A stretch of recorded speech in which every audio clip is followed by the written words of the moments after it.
So I will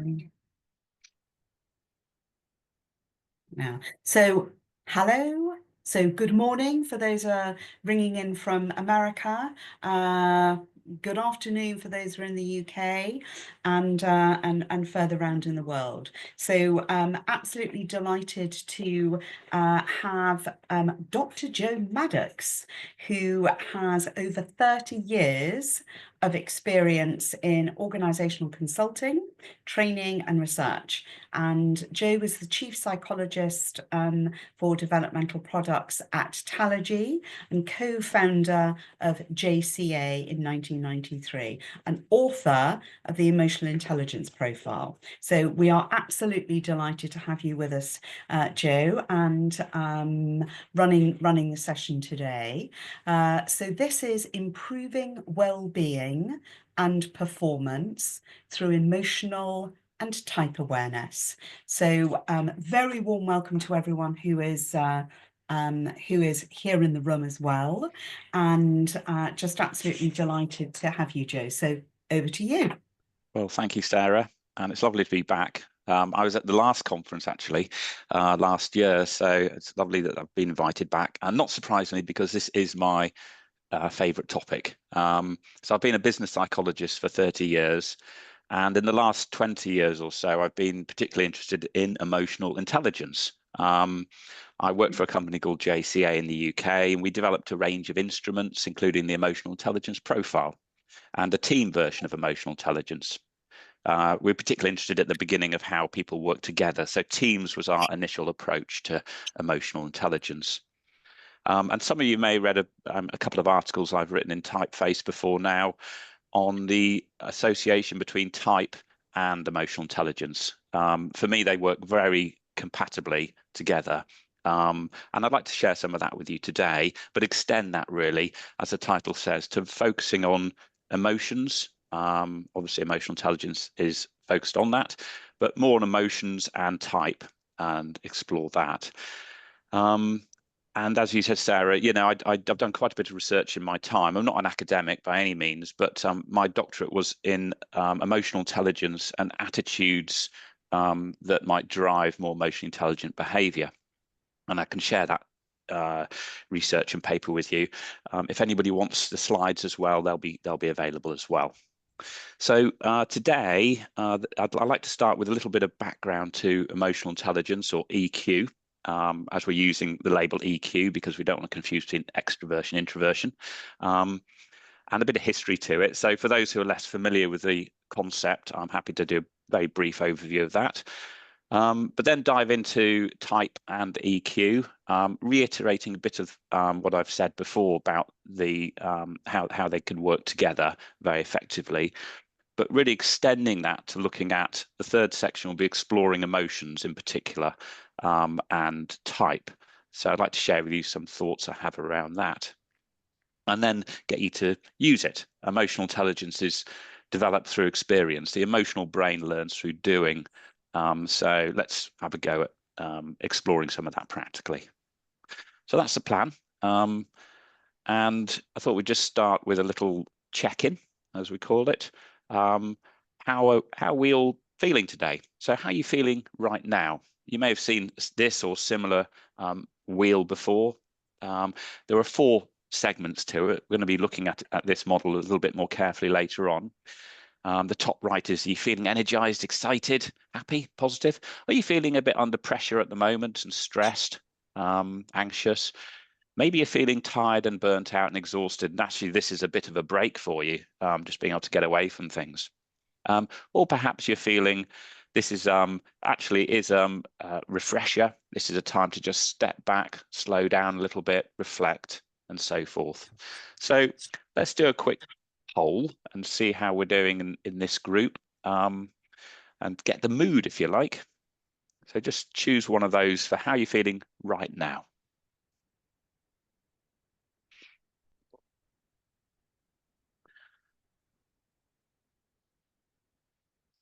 It's moving about quite a bit. Okay, I think everyone's probably completed that. And I don't know if everyone else can see this, but nearly half of the group are energized. So that's great. You're going to enjoy this. You're in a good place to be getting into activities. And maybe a third of people are in the more reflective mode, slowing down mode, the renewal zone, we'll call it. And then maybe the other third are slightly in the red zone, whether that's feeling stressed or exhausted or tired. So hopefully you'll find this to be a good opportunity, and throughout this conference, really as a way to learn a few tips, take something away, and actually, you know, the idea is to learn to manage our emotions. So as if we want to, you can maybe move back into the energized or reflective zones. Okay, so stop sharing, and let's get into our first. Not being able to move the slides now. Oh, there we go. So let's look a bit at the background to type and emotional intelligence. Well, in particular, we'll look at the background to EQ. Well, you know, it goes back quite a long way. The concept, Charles Darwin, back in 1872, talked about the expression of emotions in man and animals. It's not like we've invented something new when we talk about emotional intelligence. Of course we haven't.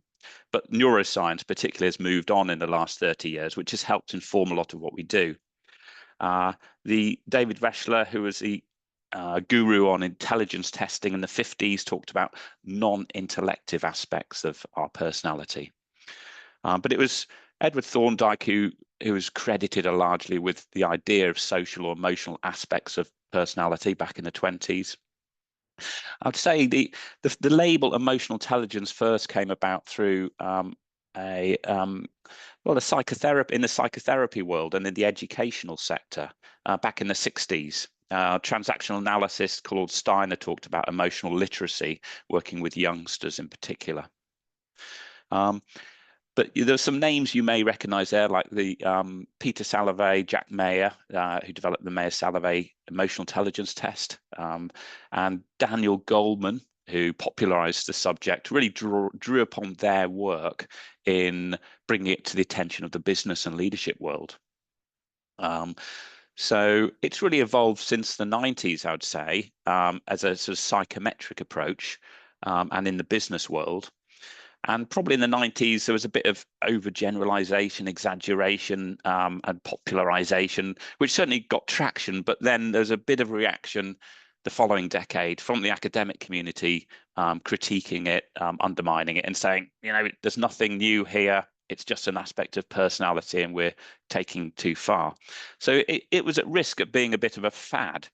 But really, over the last 20 years, it's proven itself through more rigorous research as data and meta-analytic studies have come through, where you collate a lot of research and look, is there evidence that it really does add value over and above what we do already, like personality questionnaires?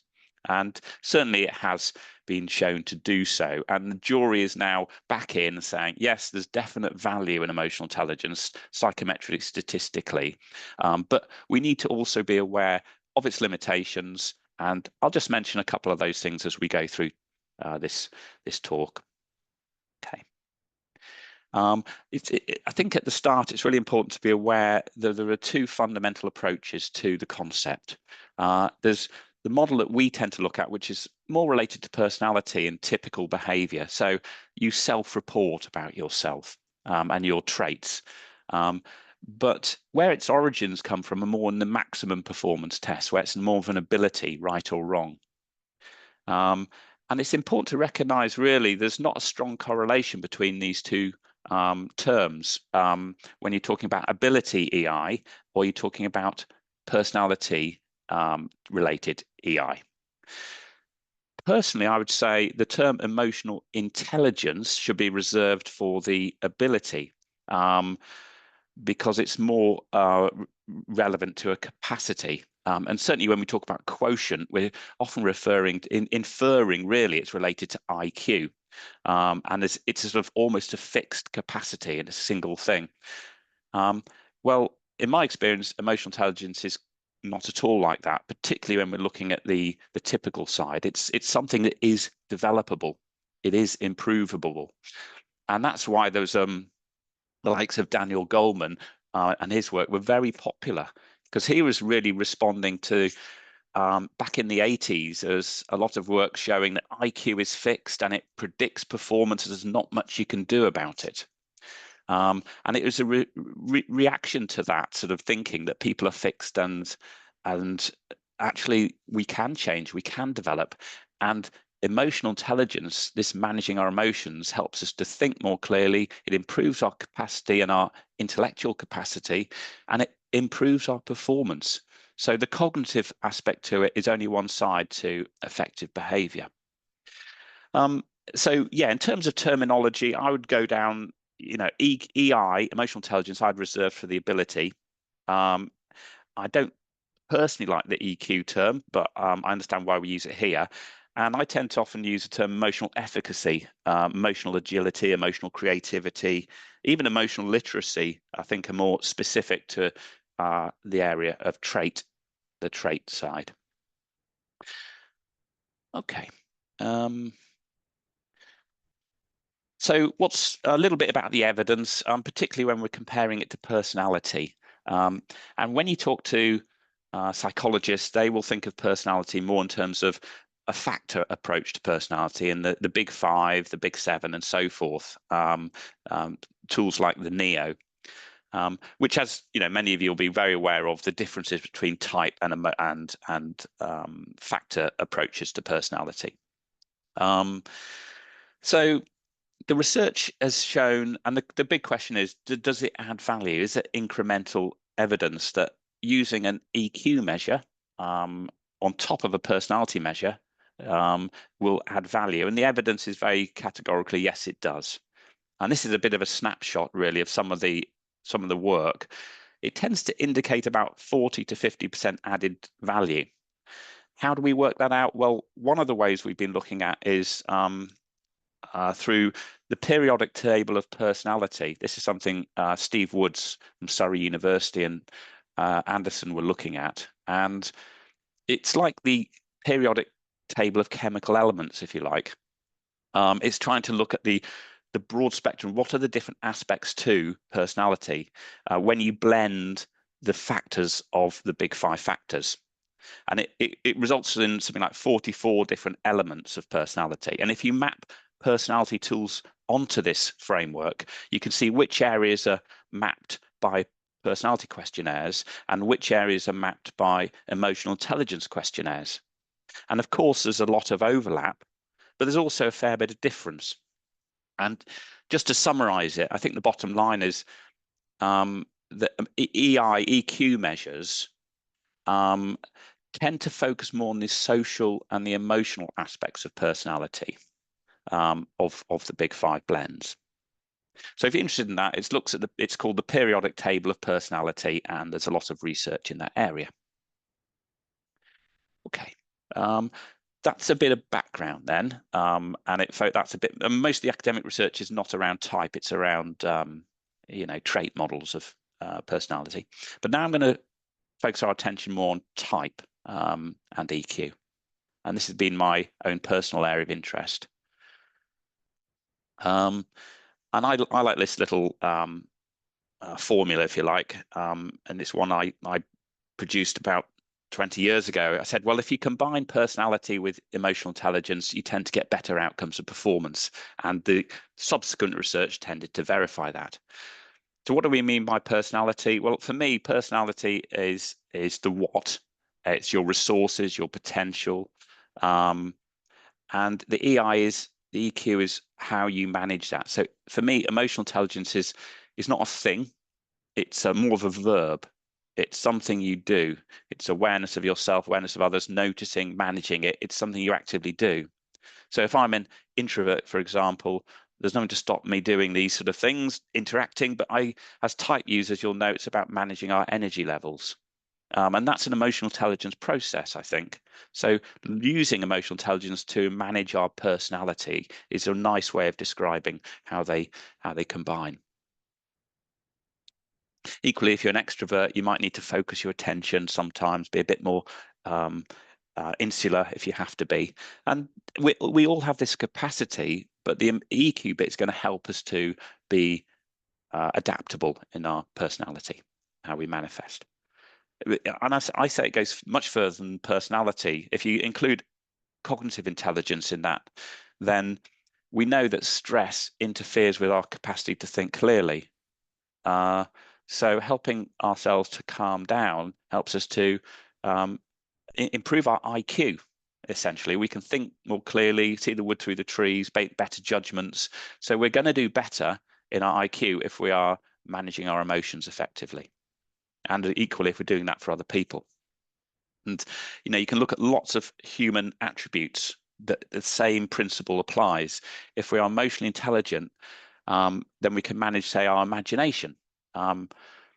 There's a tendency for us to default to worrying about what could go wrong. The brain is predisposed to focus on keeping us safe, avoiding risk. And if we feel under threat, we close down and we start anticipating all the worst things that can happen. So we have to actively manage that imagination, our thinking, in order to calm ourselves down and to be more effective in and more positive, I suppose, and managing our well-being. So our natural default mechanisms in our brain need management, and for me, emotional intelligence is the mechanism for managing a lot of that through the medium of our emotions that I'm going to explore. Hopefully, I'm not rushing through this too quickly, but a lot of this has been written up elsewhere, so you can dig into it later. And some of you may have seen this framework if you've been at other presentations I've given. This is the emotional intelligence profile model, and you can see it's an organizing structure for the different components of emotional intelligence. So emotional intelligence isn't just one thing, which is a mistake I think we often make. Say you're high on it, you're low on it. In reality, we're often good at some bits of it and less good at other bits of it. And it's driven, it's rather like layers of an onion. It's driven from the bottom upwards. So if you've got lower self-regard, it's going to interfere with our awareness and distort our awareness of ourselves, often in a negative way, which impacts on our ability to manage ourselves, say, deal with setbacks, adapt our behaviour. Equally, if we're not managing our regard for others, our attitude towards others, if you think about it's like looking through a cloudy lens. If we've got low regard for others, we have a distorted perception of other people. We make assumptions about others through the assumptions we're holding of them. And that will affect, of course, our relationship building, our connecting with others, our building trust, dealing with conflict and so forth. And the reason I mention this framework is just to segue onto, again, if you're interested in this, you can see previous writing on it, how we've mapped it to type.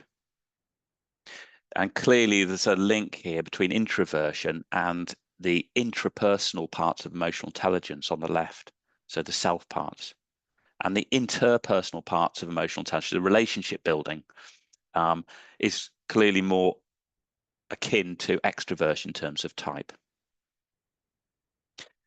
And then the different layers of emotional intelligence, from what we see, the behavior, to what's driving that is our feelings and our awareness of our feelings. And I'd say being aware of our feelings and being aware of others' feelings is our perception, more aligned to the perceptual functions, taking information in. And how we act upon that is the judging functions in terms of type. So what I've done is just put those into these boxes. And how is that useful? Well, I'm an ISTP, or that's how I self-identify, and my dominant function's introverted thinking.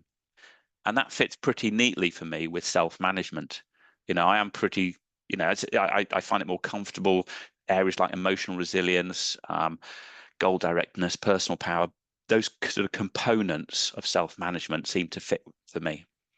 So I could look into my introverted thinking, applying that in aspects of my emotional intelligence. And it might manifest differently for, say, someone who's dominant introverted feeling. And the auxiliary for me would go down to other awareness, but my other awareness is very much through my extroverted sensing. So I'm pretty, I find I'm quite observant, say. I notice things, but I may not always make the connections that as well that an extroverted intuitive would. And then it goes from there to self-awareness, and then my least preferred function is extroverted feeling, and the relationship side. And yeah, I can clearly see where my I find it more difficult perhaps, and have to work harder at developing that. And type has helped me a lot to develop aspects of my emotional intelligence building relationships. And I think it's reciprocal as well, that for people who are type users, they would find the relationship aspects of emotional intelligence very useful to develop their type and apply it. So that's a little bit of that. Now, I haven't picked up on the attitude layer, which doesn't quite fit with this model, but in the last typeface in February, I wrote about that and how the attitude components of emotional intelligence link into type. Okay, just keeping an eye on time. Good. So the next piece, I was going to go more into the emotions. And if you just look at the framework, we're looking more self-awareness and awareness of others here. So emotional awareness, which is the cornerstone to developing EQ, is emotions, and how that can be linked to type. So let's just think about what we mean by feelings or emotions. I mean, emotions are whole body experiences, visceral experiences, mediated largely by our hormones. And we may label those experiences in our body as feelings. So I might feel angry or fear, but there's a danger of misinterpreting emotions as with a different feeling label, and we tend to behave in a way that fits the label we give it. So if I feel afraid, but I don't accept that feeling, I may interpret it as anger and become aggressive. So it's really important we learn to notice and appropriately interpret the feelings that we have, the emotions that we have. And there's other parts to it as physiological feelings. So hunger, thirst, pain. They're not necessarily emotions, but they're in the body. And of course, the intuitive aspect. So do you listen to your intuition? And I'm talking about this in an emotional rather than type way, but then there's probably very close alignment to type intuition here, but talking about and in a sense of right or wrong, often linked to our values and gut feelings, if you like. And often these are the unconscious messages deeper down in our brain that are being sent to us as impulses, and pattern matching with past experiences telling us this is good, this is bad, right? It tends to be a bit categorical, based on our experiences in life and attitudes.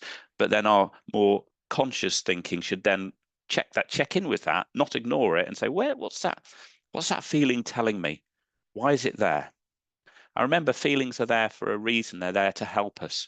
We evolved for very good reasons to have all of these feelings, even the less pleasant, uncomfortable feelings. So the question is not good or bad feelings. It's about, have we learned to notice, manage, and be aware of them appropriately. So here are a few examples of how they can help us, of course. Intuition guides our decision making. Feelings are there to make us attend to things, to warn us. That another word for a feeling is almost like an expectation, to alert us. And feelings can be very positive and comfortable and pleasant, of course. If we don't manage them well, of course, then they can linger. So we may have a feeling of sadness or fear or stress. Good. Recognizing it is a good thing. Noticing it's there is a good thing. Having it is a good thing. Leaving it and ignoring it is not a good thing. So what we need to be able to do more is pay attention to it and ask where it's coming from and act upon it appropriately. If we don't, it won't go away. It tends to grow and grow and interfere with our capacity to think clearly. As I said, you need EQ for IQ. You need EQ to be able to think clearly. calm down, to work things through. And they deplete our energy, and massively important is interfere with our sleep. We need sleep in order to, well, for lots of obvious reasons, but if we don't deactivate unresolved emotions, which we do when we're sleeping, when we're in deep sleep, we will tend to, and it's the right type of sleep as well. If we are not actually, if we have a lot of anxiety during the day, we tend to do a lot of dreaming, rapid eye movement sleep, which is good for deactivating anxiety, but it doesn't help us to feel better the next day, not recovery sleep. So there's different types of sleep, and emotions are very pivotal as to how we process them. And if you wake up doing a lot of dreaming, and you can wake up feeling very tired, having been sleeping for a long period of time. So what's important is during the daytime, we learn to resolve emotions more, so that we've got more time at night to do the deeper recovery sleep. So I'd suggest, if you get the chance, to look into that, and the types of sleep and emotions are critical to well-being. Right, I wanted to also talk through how we process emotions, the stages of processing emotions, and maybe link them to type. This is tentative, but I think one of the problems in emotional processing is we ignore them, and noticing there's something there is the first step. For me, introverted sensing, I might be quite good at noticing feelings, but not so good in. I might then say, okay, that's there, but ignore it. It's inconsequential. Toughen up. Don't be so soft. So maybe other types would be better saying, hold on, this matters. I'm going to listen to my feeling. And if these are like hurdles, if you don't go over the next hurdle, then it's going to be much more difficult to the next stage. But if you skip a stage as well, you may misinterpret the feeling, and then more at risk of getting it wrong, or just making the same mistakes. So giving them the significant, understanding them. What's this mean? How does this relate to past events? Is this something I've done before? What can I learn from this? So drawing upon experience in order to decide what to do about it. Okay, actually, this is maybe nervousness, and maybe I just need to calm down and relax. Maybe I just need to, well, things I've done before is deep breathing. So I will practice that, or change my attention to something else. So this is more of an introverted processing of feelings. And interestingly, of course, when we talk about emotional intelligence, people generally think of it in a social context of how I relate to others. But it's only as good as how you're doing it for yourself, first of all. But yeah, somebody who's good at managing their own emotions and aware of them, they're generally better at noticing other people's as well. And in my case, it might be extroverted sensing, or other people's noticing body language, people yawning in the group, or whatever it is. What's going on there? Well, I could just ignore it and just carry on, or I could ask them and check in with them. How are you feeling? I notice you looked away, or you looked down when I said that, or the tone of your voice. I just wonder if there's anything going on for you. Maybe it's just an intuition I have, and I might be wrong.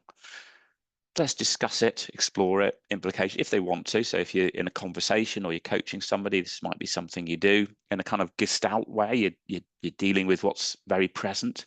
And remember, I described emotional intelligence as a verb, something we're doing. It's not. It's very much a practice. And then, of course, it's about acting upon that. Well, let's do something about it.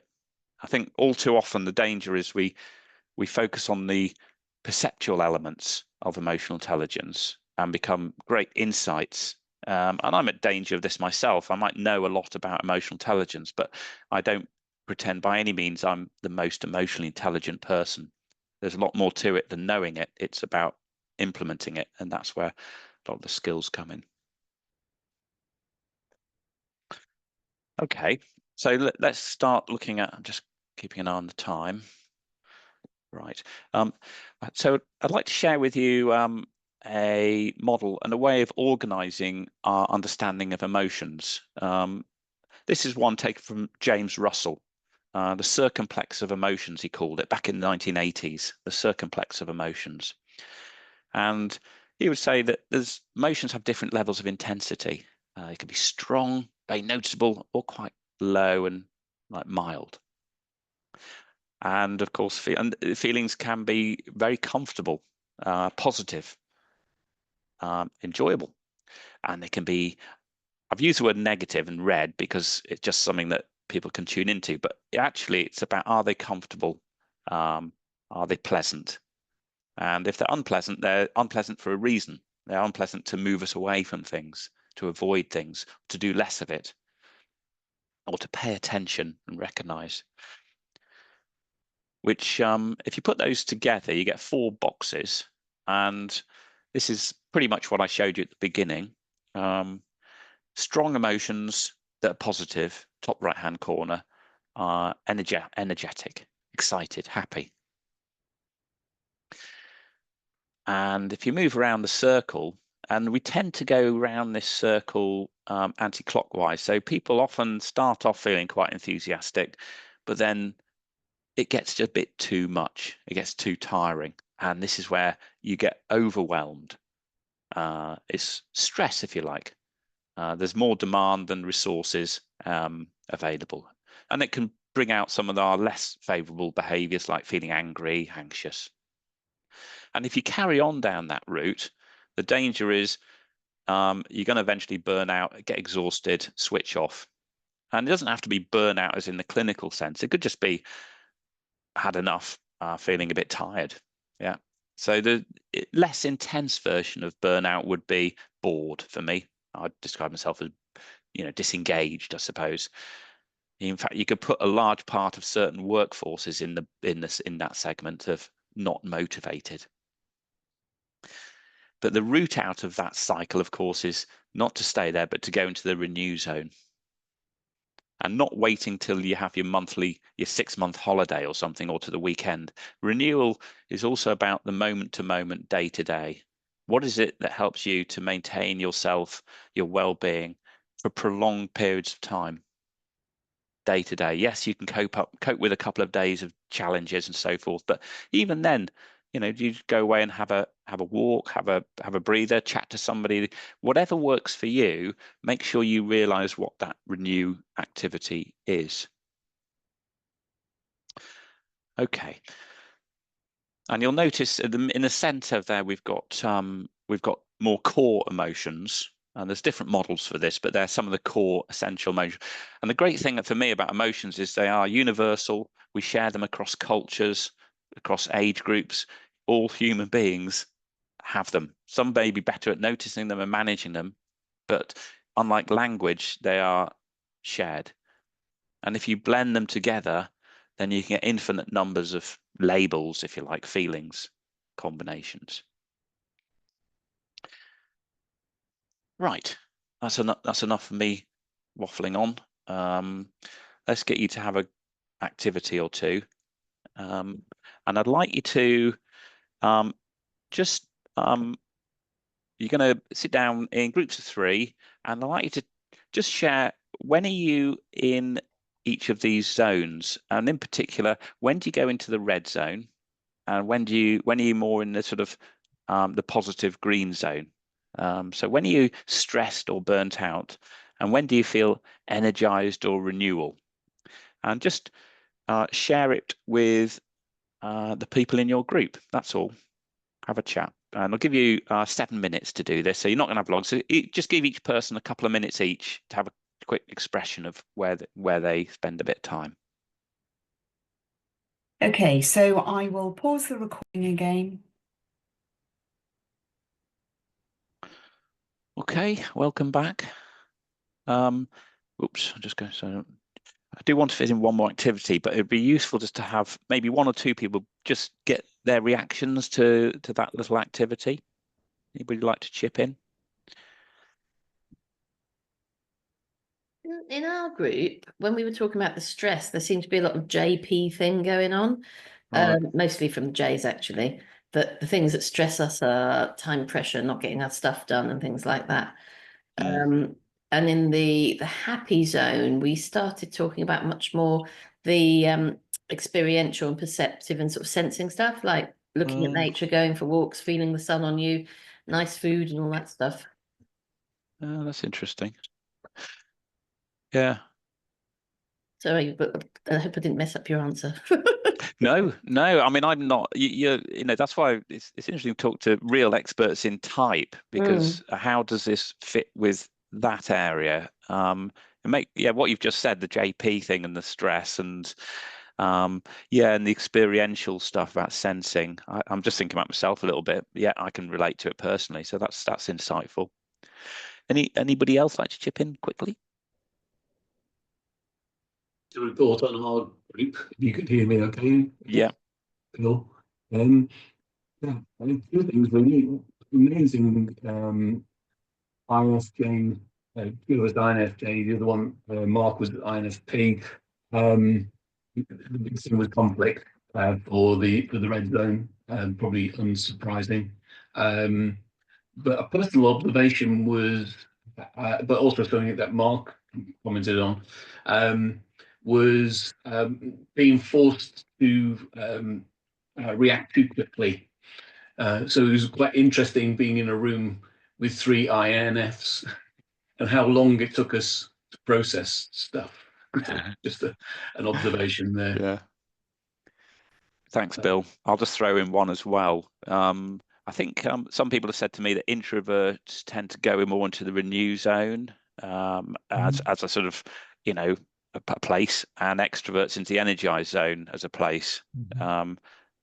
So yeah, I think it'll be interesting to look at that as to how the types naturally gravitate towards certain places, or how do they manifest when you're in those zones. But the next activity is slightly different from that. It's going to be what triggers you into each of these zones. And again, we won't have long, so you can maybe after this you chat about it as well. I'm ISTP, so energized, definitely hands-on kind of things, problem solving, like going on bike trips, doing DIY, get all that kind of stuff energizes me. Stress, anything that's sort of too much rigidity, being micromanaged, doing presentations like this. I'm all right now, I'm doing it, but I was quite stressed just thinking about doing it. What burnout? Yeah, for me, I just think back to some of the jobs I've done as a young person. I had to pack cabbages. I'm in Lancashire at the moment, my parents' house, and it reminds me of when I was doing student jobs, and it was the biggest motivator to actually not do that for the rest of my life. Was getting into that zone. And definitely my renewal zone are things like going for a dog walk, calmer things, but still fairly active. So I'd like you to get back into your groups and have a quick chat. Maybe you'll only be able to pick one of the zones, but how does it, what triggers you into one of those zones? Have a share and a chat about that. Slide. Can I go back one slide, Sarah? Doesn't seem to be letting me do that. Okay, there we go. That's where we were. Okay, well, we've sorry to make it so short, but you know, that's one of the dilemmas really of the time of these things. Although I think we used to run these workshops, didn't we, about 30 or 40 minutes, so having an hour is meant to be a luxury. Anyway, let's have a couple of responses. How did you find you looking at the triggers within those zones? Anybody like to share some thoughts?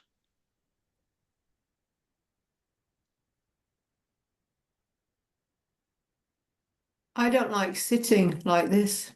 Do I, Mm. Sarah? I go on the trampoline after a while and get fed up. What type are you, Valerie? INFP. Right. Anyway, and I know it's not good for your health, so that's in the back of my mind. You know, it's running around, but especially at my age, don't you ask? Yeah.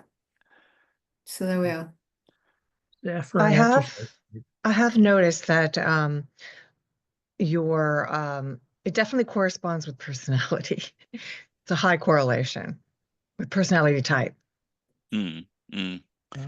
What does, sorry, Shirley? The quadrants Okay. and what triggers them. Okay. So do you see certain personality types within each of the quadrants then? Is that what you're saying? Yes. Ah, Yeah. okay. Like what makes you feel renewed, or Right. what stresses you out, what energizes you. Definitely corresponds with your personality type, I think. So would you find this useful model to apply then in looking at emotions with alongside type? Yes. Mm, Yes. mm. I guess we would have one per profile, but Yeah. in our group we had 3 NFs, and we all said, you know, what stresses us is having to operate with people who don't have the same values, or whose values we don't respect, or who ask us to compromise on our values, or who are too micromanagers and too in the detail and not see the big picture first of all. So yeah, a couple of those that for us were big stress factors. So you could create one of these pages for each of the different types, I suppose. It might be interesting. Yeah. And what we didn't have time to look at was how does your type, this is like the triggers, what triggers you into each of these zones. So, you know, as we've talked through, but how does your type actually manifest when you are in these zones? So how do you behave when you are stressed, when you are energized? And again, that might differ somewhat between the different types. So there's different ways of using this, and there was one other area which again we'd go on to if we had time, which is what impact do you have on other people? What's the climate do you create, if you like? So when do you create a stressed environment for other people, or an energized environment? What do you do that helps other people feel energized? So not just looking at yourself, but looking at your impact on other people. So there's several ways in which you can use a fairly simple model, but I do find things that are simple and fundamental are very profound at the same time. So I think this would work quite well with alongside type. And I'm going to leave you with a few considerations for developing well-being. I would say, remember, emotional intelligence is a daily thing. Renewal is a daily thing. So daily check-ins with your own emotions. Learn to become emotionally literate. The sooner we notice our emotions, the better. It's much easier dealing with mild irritation than it is dealing with wild anger. So early signals, detecting them. And slowing down, breathing, calming down helps us to pick up on those signals as well. Recognize what your triggers are for each of those zones. So the activity you've been in there, we've just done, you could actually start filling that in for yourself. Practice. And I do think renewal is something that we become skillful at. Learn how to spend more time in there. For me, the renewal zone is the emotionally intelligent zone very often. So learn how to get in there and use it more often. And the last point I made was think not just of yourself, but what impact do I have on others in terms of my emotions and my type, and how can I make best use of my preferences, my natural strengths, if you like, to get the best out of other people. So I'm going to end it there. We have got 3 minutes. Or anybody in the group questions around this this topic? We've got a couple of minutes to do so. Yeah, just a little thing. When we get to Copenhagen, I'll be talking about, no, but I won't be talking about that. I'll be talking about something else. But the research I did for my doctorate, it looked at type development in terms of how effective we are and our impact on others. And obviously a big part of the type development model is emotional intelligence. And it was the predictor of how we come across to others, how effectively our type's viewed by others, but maybe not so much by ourselves. And the whole sort of neuroticism bit was more internal. So, you know, if you're neurotic, you're a nuisance to yourself. Right. Actually, if you're poorly developed, which comes into emotional intelligence, that's when you impact others. That's interesting. And how did you measure emotional intelligence? Well, it was like development, but that comes into it. But I had to invent a questionnaire. Right. Yeah, based on something or other. But yeah. Yeah. It's interesting that some parts mediate more the introverted part, and others more the extroverted outer side. Yeah, it Interesting to certainly see. played a big part in Right. interpersonal effectiveness. Oh, right. Mm. Did you write it up, Angelina? Is it published or It's somewhere it's written accessible? up for the doctorate, but I could never be bothered to publish it. UINTJs, I eh? could share it with you though. Share it with you.